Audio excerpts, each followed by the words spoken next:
Welcome to the Bold SLP podcast. We are so happy that you're here and can't wait to share with you all of the amazing conversations we've been having. We are the co-founders of the Bold SLP Collective, and we are also your hosts, Liza, Desi, and myself, Ingrid. Each of us has a variety of experiences in all things bilingual and bimodal speech-language pathology. You'll get to know us pretty well on here. We started this podcast to share our lived experiences, but also because we want to bring advocacy and cultural humility to the forefront of every speech therapy conversation. We hope that you'll join us each week, and we hope that you enjoy this episode.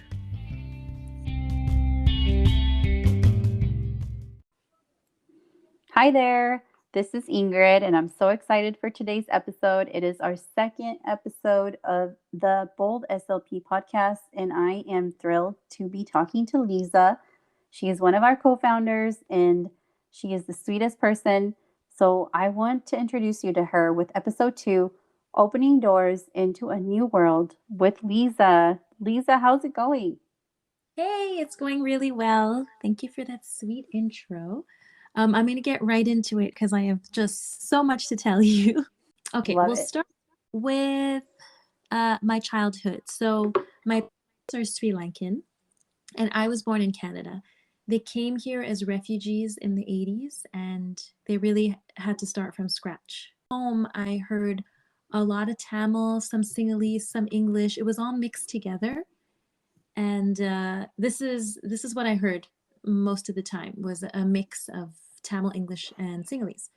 So in Quebec, we have to go to French school. That's like the law. If you're an immigrant, like there's French schooling is the language of instruction. And so going to school, I didn't understand one word that was being said. I came home crying every day, and I told my parents that I didn't know what was going on, and they couldn't help me because they didn't speak any French at all. And I remember one day I was fully potty trained, and a teacher would not go to the bathroom because I couldn't say "Est-ce que je peux aller à la toilette, s'il vous plaît?" All of those words. May I please go to the bathroom? I couldn't even say toilette or s'il vous plaît. It had to be the whole thing. And so I peed my pants, and I was sent home on the bus with wet pants because I couldn't communicate exactly the way the teacher wanted me to communicate. So I think I think in there was a little planting of what my future could look like and what can I do for kids like me who can't quite communicate, but just need a little support, you know? Right. So anyway. How old were you? I was 5 in that story. So kindergarten. Yeah. Wow. Yeah, 4 or 5, yeah. But I mean, I was fully able to communicate, just not in the language my teacher wanted me to communicate in. Exactly. Yeah. So there's really a difference between communication and speech. So I know we'll get into that at some other time. But yeah, so growing up in a Sri Lankan household, the dream is that you're either a doctor, an engineer, or a lawyer. There wasn't really any in-betweens, maybe a teacher, and also a mother, like a stay-at-home mom. So those were like the big options for my future. They were the only ones. There was no TikTok influencer, anything like that back in the day. So I decided that medical school was what was for me, and I really wanted to be a pediatrician. I wanted to work with young kids my whole life, and I loved teaching. I would teach Sunday school, I would tutor. There was always teaching in my life. So when I started my first year in biochemistry, I realized pretty early on that my life would be cutting up rats and looking for E. coli, which did not sound like something I wanted to do.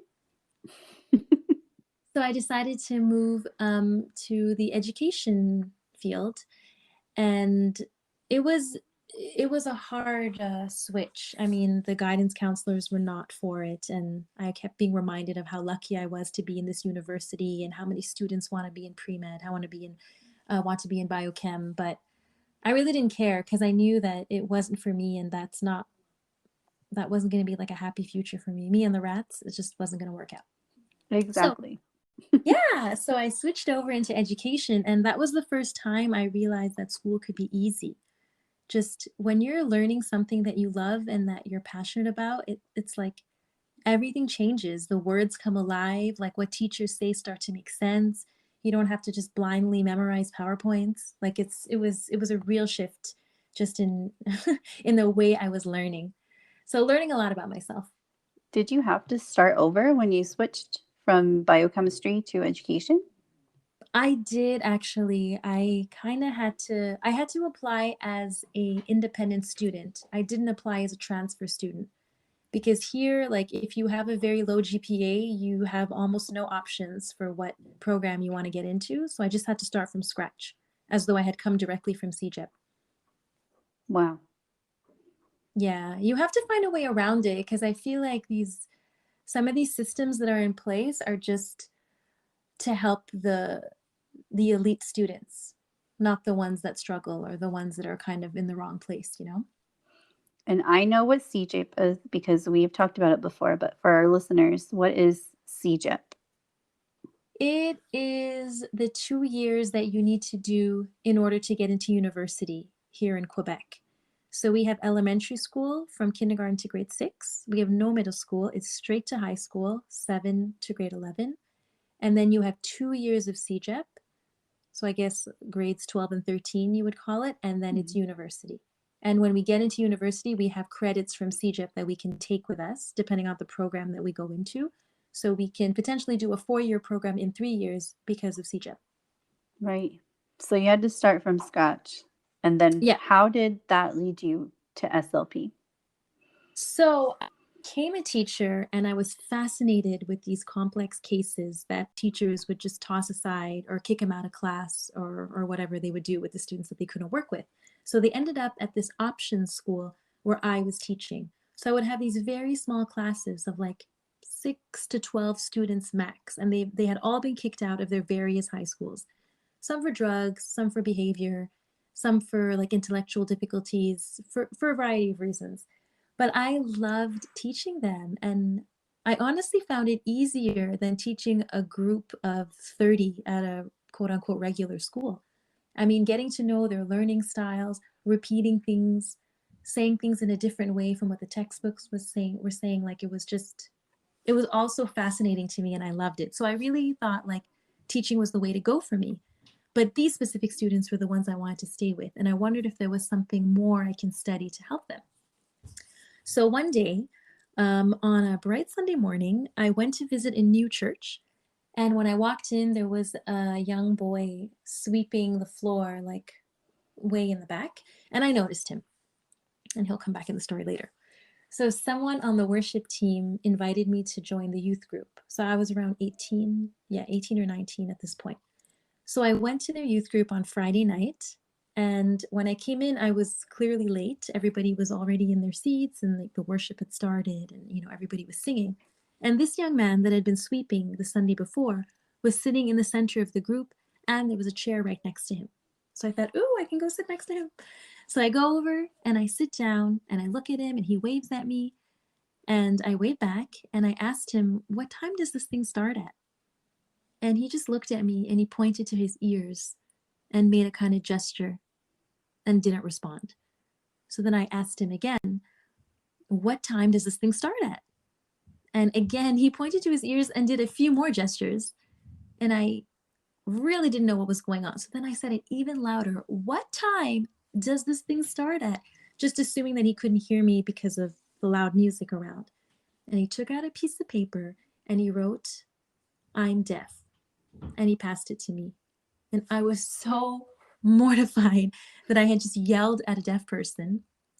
And I didn't know what to do. And I was mouthing that I was sorry. And I didn't even know if he could understand what I was saying. This was the first time ever that I had met a deaf person. So he was kind of gesturing me to calm down and that it was okay and that he was not offended at all. And I could see on his face that he was genuinely fine with this interaction. And I was the one that was freaking out. So he pulled up a chair between us. And with his index finger, he spelled the letters, all caps, N, J, and he pointed to himself. And I was like, N, J, what does that mean? And he looked at me and pointed to himself.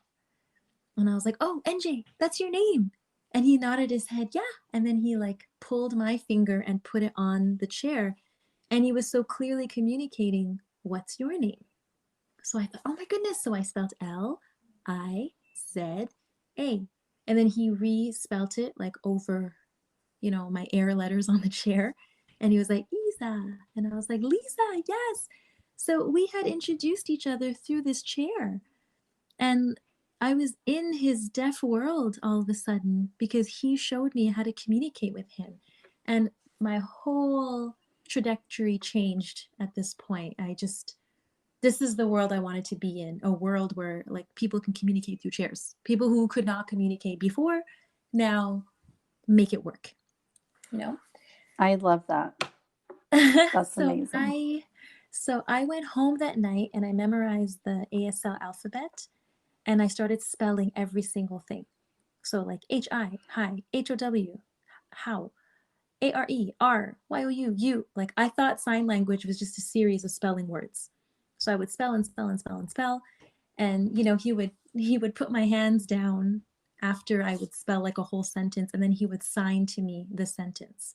Like how are you, for example, would be how you in terms of sign language. And I was like, oh, okay. Like it's a full language. And it wouldn't make sense that you just spell every word. That would be so difficult for people to have to like piece that together. Right. It was getting hard because I didn't know enough of the language to have a full conversation with him. So I started writing him letters.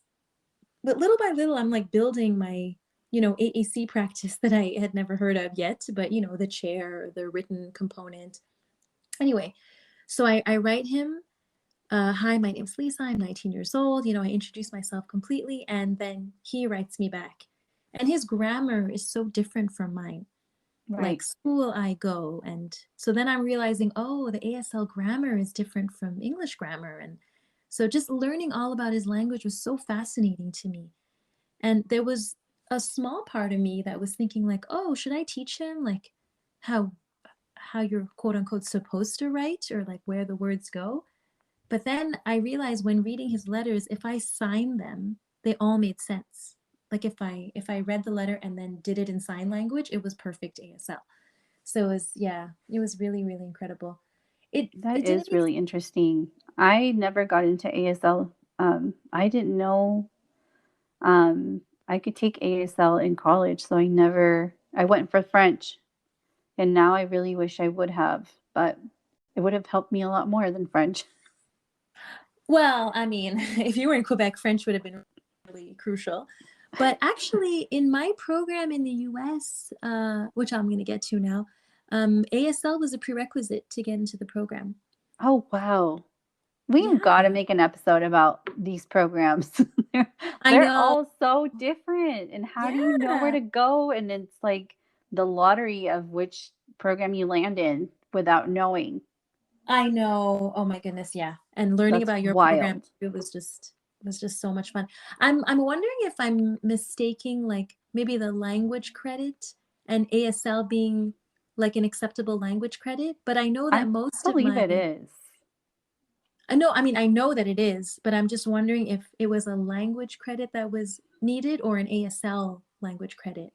It might have been just a general language credit because I feel like I had to meet the same requirement and my French counted. Okay. Does that make sense? Okay, I see.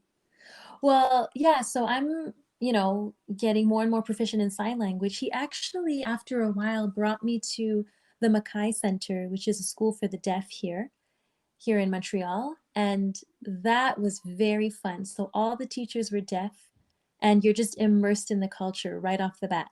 And those were some incredible teachers. I mean, they would like bend over backwards to make sure you understood what they were saying, but there was absolutely no talking. They would come in and they would be like, voice off. And they would just show us a little sign of like, turn off your voice. And yeah, so of all the years I had been teaching, I mean, that was a real eye-opening experience of like really, really great teachers that make you work in their own language and push you into their culture in a very respectful way. So right. I loved those sign language classes. So I still hadn't heard of speech and language pathology as a field. So right now I'm learning all about new fields, something to do with deaf, maybe an interpreter, an ASL teacher, something, but still no idea about SLP. So I decide since it was always embedded into me to be in the medical field that I should apply to be an audiologist. And I applied for that, but the only program that was there was the French program at the University of Montreal here. And so really, I had to pass this French proficiency exam. It's kind of funny because I applied to audiology, and as a second choice, I applied to law just for fun. I had no interest in law.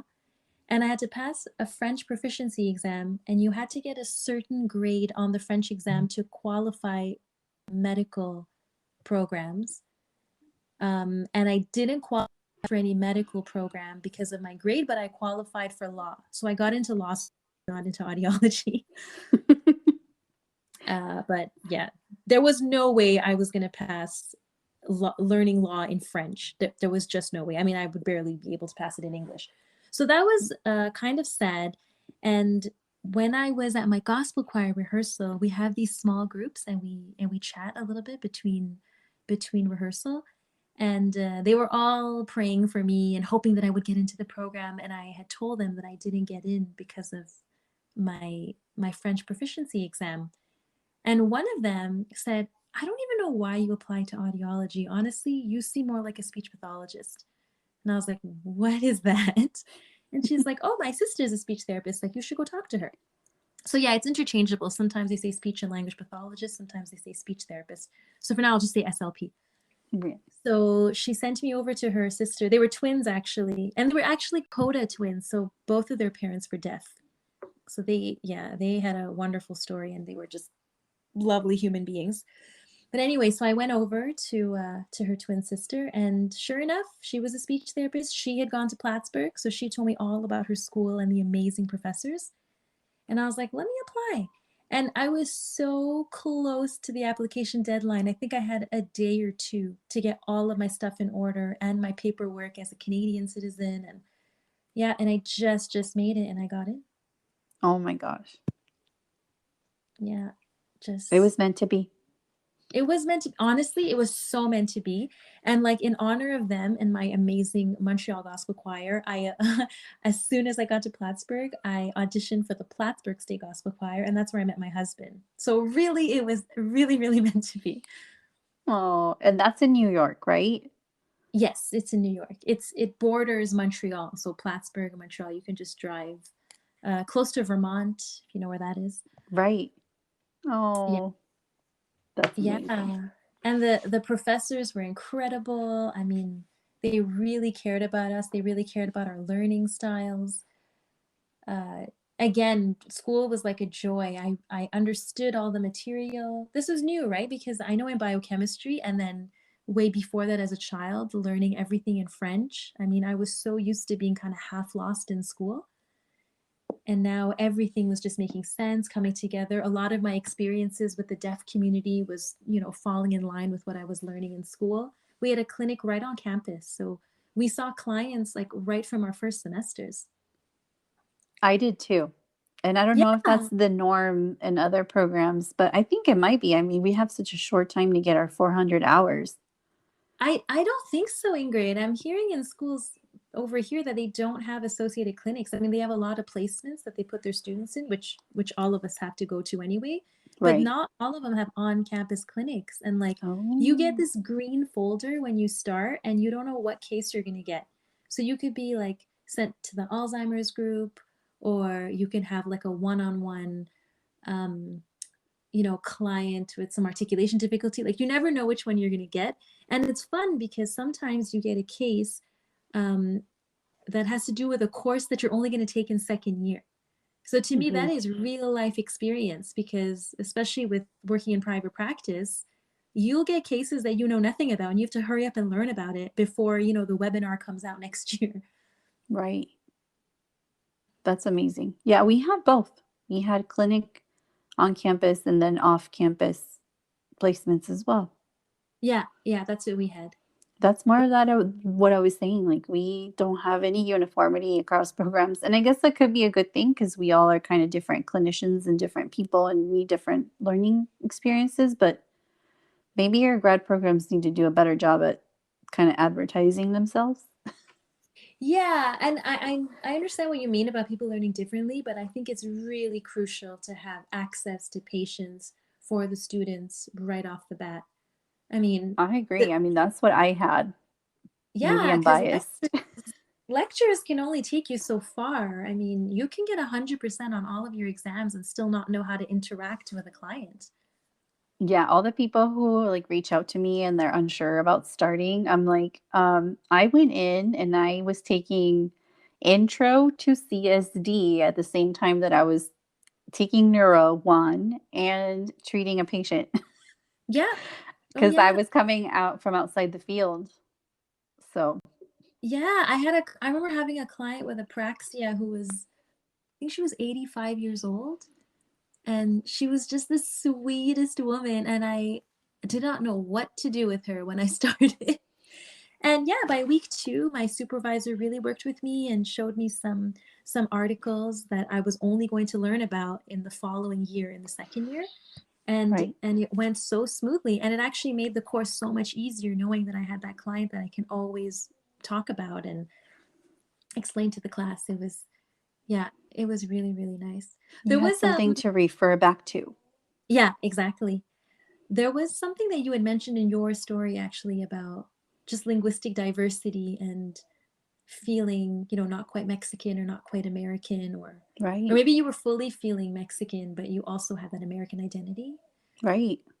Um, I was mentioning as a kid where I heard a lot of Tamil at home and English and some Sinhalese, and the word for insect or ant was poochie.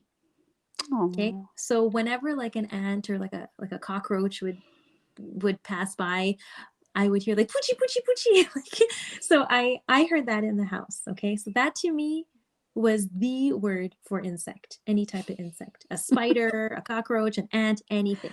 any bug. So would you say Any bug. any bug? Exactly. So I remember in school there was a cockroach in the class, and I was like poochie, and then everyone was like, "What is she saying?" And they were laughing at me so hard, and I had no idea why, because to me there was no other word. They were like, Right. "C'est un insecte, Lisa," and I was like, "Okay," but in my mind, maybe I didn't know the French, but I certainly knew the English, and for sure that was a poochie that I was looking at. And when I came home, my parents were like, "No, that's a Tamil word." Like, oops. Oh. And the thing is, now as an adult, I would be like, "Oh, this is cool. I know how to say this in 3 different languages." But as a Mhm. child, I was so embarrassed and I didn't want to go to school the next day. And like the kids kept like making fun of me, poochie poochie, like every time they saw me. And it was such an unnecessary type of bullying, because we just didn't know Right. any better back then. And as a teacher, you would hope that they say something along the lines of, Lisa's family's not from here, and they use different words to describe different things. But Yeah, nope. and that is okay. Yeah, but that is not what happened. And I think back on those little moments that could have so easily been avoided with just a little bit of education, a little bit of support from a speech pathologist, in your school. Yeah. And just from getting to know you, I know that those little experiences inform who you are as a therapist now. Yeah, absolutely. I mean, advocacy for kids is a huge one for me. I mean, even the story of how I ended up at that new church has everything to do with advocacy for kids who are Right. just not heard when, bad things are going on. Exactly. Yeah. But anyway, so all of that leads me to where I am now, which is, well, I'm a school-based SLP. I'm an instructor at a university. I supervise 2 interns, and I have a private practice. Yeah. Successful private practice now for how many years? Since 2015. So yeah, Wow. 6 years. I know. I always admire that so much. You're a business owner, boss lady. I love it. I am such a bad business person. I haven't jumped into that. But I love something that you've talked about before, where like if you're feeling like where you're at your work, you're like not quite, managing everything, like don't add the private practice onto. But if you're feeling ready, like just start with one client. And I think I haven't had that moment of like, okay, I feel ready. I feel like maybe I was there the year before COVID. I was like hitting my stride and had a partner at my school and things felt really good. I was there and then boom, COVID hit. Right. I I don't know, like with private practice, it's a little bit tricky. If you are driven, and I'm saying this just because I've seen it, but if you are driven by money and you want to have a private practice because you want to make the maximum amount of money, I don't see it going very well.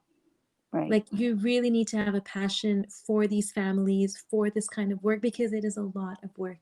It seems like a lot of money at first, but you're going to be taxed on it. You have to use that money for all your own material, all your own professional development, your fees, whatever, gas. So it's not that much money. It looks like a lot on paper. So it's really like a passion project, I have to say. And just on the topic of money and the love of money, one thing I learned coming out of grad school is to be careful what kind of boss and what kind of environment you end up in. Because as soon as you're feeling like you're in a fishy place where there's more harm being done to your clientele than good, you really need to find another place. Right. Yeah, there's a lot of toxicity in our field when it comes to bosses who have not studied speech therapy or psychology or whatever, and they're just business people, just trying to hire SLPs to make a lot of money from whatever county or town that they're in. Yeah, I don't think grad school prepares us for any of that. No, I don't really think that there's really a push at all in learning about private practice in grad school. I think they really want you working in schools and from the government, for the government, and like for the hospitals and whatnot. I don't think that they really encourage private practices, to be honest. Yeah, I knew about private practice because I had applied to work at one, but I don't remember hearing about private practice as a student at all. Yeah, I think it was like kind of the way you're treating me. Like I think it was like for the elite or like for the ones that made it, and it never really. I didn't know anything about private practice. And the thing is, my first job as an actual speech therapist, and I say actual because my first job out of grad school was actually a teacher for the deaf under the guise of a clinical fellowship. So I got my hours, but I was functioning more as a teacher than a speech therapist. But my second year out of grad school, I was working at a very abusive clinic with a boss that just had no idea what I needed, what the students needed, what the families needed. And it was just, it was like heavily ABA practices, which we know now are very abusive. It was not good. And I will credit her for knowing how to not run a clinic. I love that. Yeah. You spent that time there learning how not to run your practice. Yeah, absolutely. How not to treat people, like just even the slightest things, giving people breaks, giving people a lunch hour, like giving them professional development, having a multidisciplinary team, like all of that is so necessary. Are you hiring? I actually had, at one point, I had 5 speech therapists working for me. Oh my gosh. Yeah, that was when we were really booming, like just before COVID. Mm-hmm. Yeah, I had a French one. I had 2 at the clinic. I had 1 working for me online. Like it was really, really cool. And I had an OT that had joined the team, but then when COVID hit, it was a lot harder and everything was like moved to telepractice. Right. So it was, I was able to pay them more at that time because we weren't using office space or anything like that. But yeah, no, I'm not hiring right now. Now I'm trying to downsize. I'm trying to downsize because of all the different jobs I've taken on. Right. And I'm also a mom, right? So I there's that too. Also, Yeah. It's But like, I have a very, very supportive husband, so it would not be possible without him, 100%. I'm like trying to wrap my brain about everything I've learned about you today because it's making sense to me why you and I connected so instantly. Like it sounds like we had the same upbringing, similar, upbringings and interests. And then now as adults, we have like similar passions and similar kind of like lifestyles, if that makes sense. Like even you saying that you taught at your church and loved kids. I'm like, that was me. I taught CCD and I knew I loved kids when I was, 15 years old. Yeah. And just like the parents who are like really, really passionate about your learning, which a lot of people don't get that. It sounds like both of our parents were like Yeah. wanting us to strive for more education. And I don't know, it just got me thinking like, yeah, this is why you and I click so quickly, because we're like the same person in two different countries. Honestly, though, but we were talking about just bilingual SLPs and SLPs of color in general. Yeah. Like we set the standards so high for ourselves. We put ourselves under a lot of unnecessary pressure. You had mentioned in your story, being in the top 10 and feeling like that wasn't good enough because you want to be in the top 5 or top 3 or the Right. very top. The very top. Yeah. Yeah, but there were moments in my learning that I will never forget that I wish for like future generations. Like, so the craziest thing, when I was in kindergarten, the teacher wrote something on the board and it looked like squiggles to me, like cartoon squiggles, like she had, you know, just drawn a bunch of zigzags. And she said, if anyone can read this word, they'll be the first to play with the hamster today. So I thought, oh, I wish I could read this. And the girl next to me said, oh, c'est tellement fafa, which is French for like it's so easy. Like c'est tellement facile, Oh. Fafa is like a cute way of saying facile. Ooh, I didn't know that. Yeah, I mean, I don't know if that's common French, actually. That's just what she said. But anyway, so I looked at her and thought, how can she possibly think this is easy? The teacher just like squiggled a bunch of lines on the board. And she said, do you want me to tell you what it is? And she whispered in my ear, tomate, which is tomato in French. And I looked up at the board and all of a sudden, like magic, the first squiggle looked like a T. And I looked up at the alphabet and I was like, we learned about that. Then the next one, O.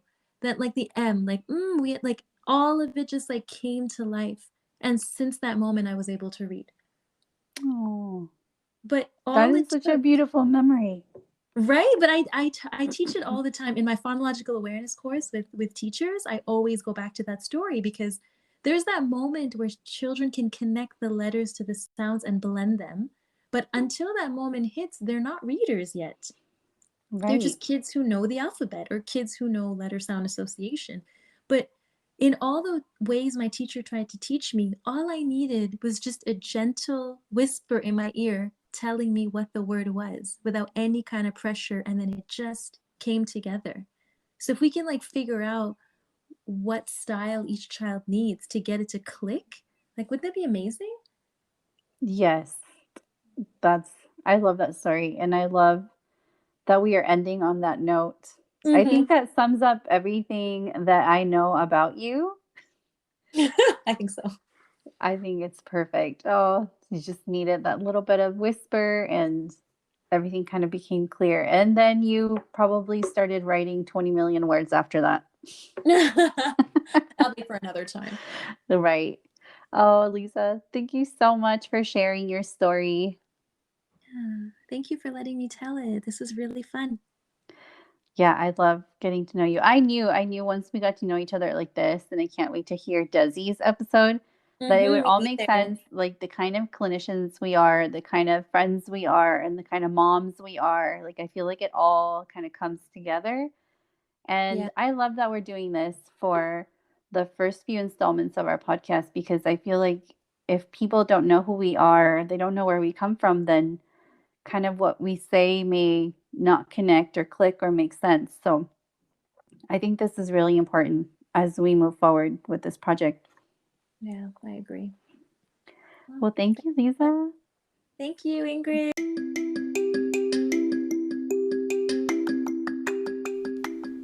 Thank you for listening and supporting the Bold SLP Collective. You can find a closed caption version of this podcast on our YouTube channel. We will also have show notes on our website. If you enjoyed this episode, we'd really appreciate it if you do all the podcast things. Follow, subscribe, download, and review. And don't forget, we love hearing from you, So connect with us on Instagram at the Bold SLP Collective. Stay bold and humble. See you next time.